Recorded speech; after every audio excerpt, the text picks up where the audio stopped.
Hello मेरे दोस्तों। आपकी दोस्त चिड्डू एक बार फिर आ गई है आपको एक और नई कहानी सुनाने, जिसका नाम है लकड़ी की गाय। तो चलिए जल्दी से शुरू करते हैं। एक गांव में एक गरीब बढ़ई रहता था। बढ़ई वह होता है जो लकड़ी का काम करता है। यह बढ़ई भी लकड़ी की मेजें, कुर्सियां, अलमारियां सब बनाया करता था। उसके मन में बहुत इच्छा थी कि उसके पास एक दूध देने वाली गाय हो, लेकिन उसके पास गाय खरीदने के लिए पैसे ही नहीं थे। अपना मन बहलाने के लिए उसने लकड़ी की एक छोटी गाय बनाई। बढ़ई के काम में बहुत सफाई थी, इसलिए लकड़ी की बछिया भी असली जैसी लगती थी। बढ़ई ने बछिया के ऊपर रंग कर दिया। उसकी बछिया की गर्दन घूमती थी, पांव भी मुड़ते थे और पूंछ भी हिलती थी। बढ़ई अपने आप को दिलासा देता था कि एक दिन उसकी बछिया एक बड़ी गाय में जरूर बदल जाएगी। उसका एक दोस्त था जो गडरिया था। वह अपनी भेड़बकरियों को चराने के लिए ले जाता था। बढ़ई का दोस्त गडरिया एक दिन उसके घर आया। उसने देखा कि एक सुंदर बछिया बढ़ई के घर में बैठी हुई थी। गडरिये ने बढ़ई से कहा, तुम इस बछिया को मेरी भेड़बकरियों के साथ चरने भेज दो। लगता है यह कई दिनों से बाहर नहीं गई है, इसलिए शांत बैठी है। बढ़ई ने मना किया, नहीं भाई, यह अभी बहुत छोटी है, चल फिर नहीं सकती, उसे रहने ही दो। तब गडरिये ने कहा, कोई बात नहीं, मैं इसे अपने कंधे पर बैठाकर ले जाऊंगा। शाम को वापस ले आऊंगा।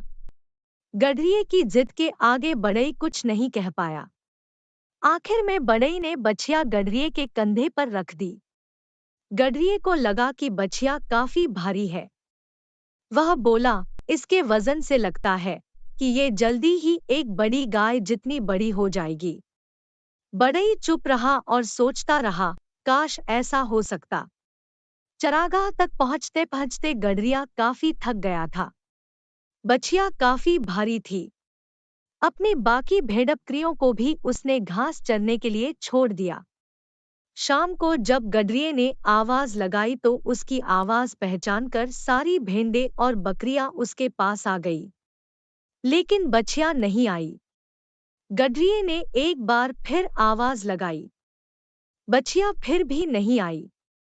गडरिये को लगा कि कहीं फिर से बछिया को कंधे पर बैठाकर न ले जाना पड़े। इसलिए उसने सोचा कि जो बछिया अकेले रहकर सुबह से शाम तक घास खा सकती है, वह अपने आप चलकर घर भी पहुंच सकती है। गडरिया अपनी भेड़बकरियों को लेकर अपने घर चला गया। उधर बढ़ई अपनी बछिया का इंतजार कर रहा था। जब रात होने लगी तो वह गडरिये के घर गया और बछिया के बारे में पूछा। गडरिये ने कहा, मैंने सोचा वह अपने आप घर पहुंच जाएगी, इसीलिए मैं उसे वहीं छोड़कर आ गया। क्या करता? इतनी भारी बछिया को एक बार फिर से लाद कर लाता क्या? लेकिन उसे ले जाने की जिद तो तुमने ही की थी ना, बढ़ई बोला। ठीक है, मैंने ही जिद की थी, लेकिन तुम्हारी बछिया भी कुछ कम आलसी नहीं है, गडरिया बोला। वे दोनों बछिया को ढूंढते ढूंढते उसी जगह पर पहुंचे, लेकिन बछिया वहां से गायब थी। तब गडरिया बोला, देखा, मैंने इतनी आवाजें लगाईं, पर महारानी जी नहीं आई और देखो जरा अब खुद ही गायब हो गई।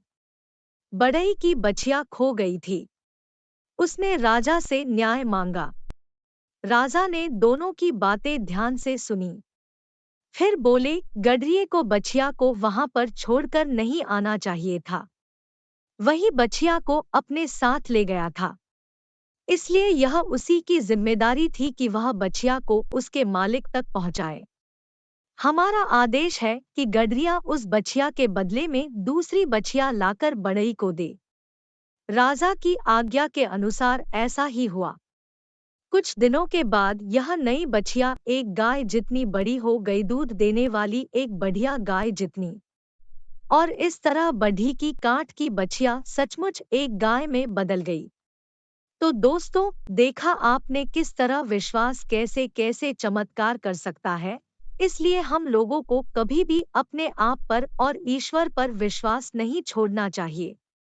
क्या जाने हमारे लिए ईश्वर के पास क्या क्या सरप्राइज हो। फिर जल्दी मिलूंगी एक और मजेदार कहानी के साथ। तब तक के लिए बाय बाय। ऐसी ही और मजेदार और अच्छी अच्छी कहानियां सुनने के लिए आप मेरा चैनल सब्सक्राइब कर सकते हैं। और हाँ, प्लीज इस कहानी को लाइक करना ना भूलें।